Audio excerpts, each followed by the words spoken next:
In today's video, I'll show you how to embed a YouTube video in Webflow.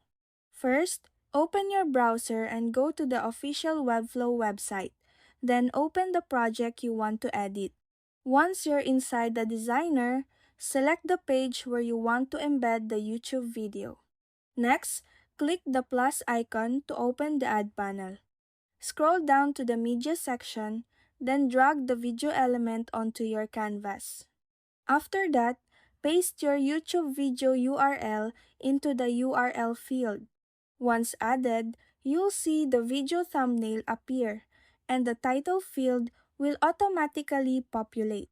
From there, you can customize the settings such as enabling autoplay, muting the video, or showing player controls.